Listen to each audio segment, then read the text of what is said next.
सब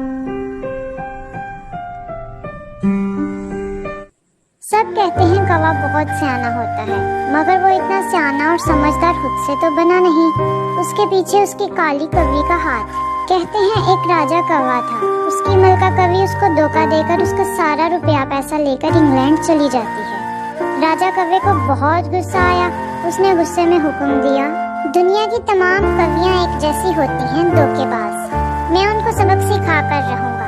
आज से मैं रोजाना एक कवि से शादी करूंगा और अगले दिन उसे जंगल में कैदखाने में डलवा दूं, ताकि आइंदा कोई कवि जुर्रत न कर सके अपने कवि को धोखा देकर इंग्लैंड भागकर जाने की। कवि राजा के इस ऐलान ने सबको परेशान कर दिया। अब रोजाना वो शादी करता और नई कवि को कैद में डाल देता। इस सूरत हाल ने तमाम परिंदों को परेशानी में डाल रखा था कि अचानक एक रोज उसके वजीर तोते की दोस्त टिमटिम ने कौवे से कहा, राजा साहब, मैं आपसे शादी करना चाहती हूँ, मगर मेरी एक शर्त है, मैं आपको हर रात एक नई कहानी सुनाया करूँगी। बहुत अजीब शर्त है भाई तुम्हारी, लेकिन चलो ठीक है, मान लेता हूँ। अगले रोज टिमटिम और कौवे राजा की शादी हो जाती है। टिमटिम इसे कहानी सुनाती है और अभी आधी कहानी ही सुनाती है कि उसे नींद आने लगती है। अरे राजा साहब, मुझे बहुत नींद आ रही है, अगर आप इजाजत दें तो मैं सो जाऊं। मगर अभी तो कहानी मुकम्मल नहीं हुई, अभी मुझे बहुत नींद आ रही है। मैं सुबह मुकम्मल सुना दूंगी ना कहानी, अभी आप मुझे सोने की इजाजत दे दें। मगर सुबह तो तुम्हें कैद में डालना है मुझे, और नई शादी भी करनी है किसी और कवि के साथ। हाँ तो कवि राजा, मैं कब कह रही हूँ आप शादी ना करें और मुझे कैद में ना डालें। बस मैं इतना कह रही हूँ, अभी के लिए मुझे सोने दें। सुबह कहानी मुकम्मल सुनने के बाद आप मुझे कैद में डाल देना, मुझे कोई एतराज नहीं। राजा कौवा उसकी ये बात मान जाता है और टिमटिम को सोने देता है।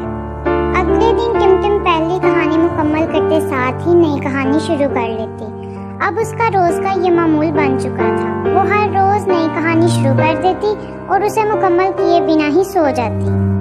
ऐसा करते करते एक साल गुजर गया और राजा कौवे के यहाँ दो जुड़वा बच्चे पैदा होते हैं, एक टिंकू और दूसरी टिम्मी।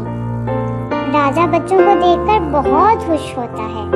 टिमटिम राजा से कहती है, राजा साहब, आज मैं आपको जो कहानी सुनाऊंगी वो मुकम्मल ही होगी, बीच में सोने नहीं जाऊंगी। इससे पहले मैंने आपको कभी मुकम्मल कहानी नहीं सुनाई और मुकम्मल किए बिना ही सोने चली जाती थी, लेकिन आज मैं सोच रही हूँ आपको कहानी मुकम्मल सुनाऊं, ताकि आप अपने हुक्म के मुताबिक मुझे कैद में डाल सके और नई शादी कर सके। उसके जवाब में राजा फौरन बोला, अरे नहीं नहीं टिमटिम, तुम तो मेरे दो प्यारे प्यारे बच्चों की माँ हो और मुझे तुमसे बहुत मोहब्बत है, मैं तुम्हें कैसे कैद करवा सकता हूँ। नहीं नहीं, बिल्कुल नहीं, तुम बहुत अच्छी हो, मैं ऐसा हरगिज नहीं करूँगा। टिमटिम इस बात पर हंसने लगती है और फौरन कहती है, देखा राजा साहब, मैं आपको यही बात समझाना चाहती थी कि दुनिया में सब लोग एक जैसे नहीं होते। किसी एक बुरे की वजह से बाकी अच्छों को सजा नहीं देनी चाहिए। एक कवि आपका रुपया पैसा लेकर इंग्लैंड चली गई, लेकिन इसका ये मतलब तो नहीं कि बाकी सब ऐसे हैं। कवि राजा को ये बात बहुत अच्छी तरह समझ आ गई। उस दिन के बाद उसने कभी भी किसी कवि को कैद में नहीं डलवाया और वो अपनी टिमटिम चिड़िया और दो जुड़वा बच्चों के साथ हंसी खुशी जिंदगी गुजारने लगा। प्यारे दोस्तों, ऐसी मजेदार कहानियों के लिए कुक्कूज़ प्लैनेट को लाइक और सब्सक्राइब करना मत भूलिएगा।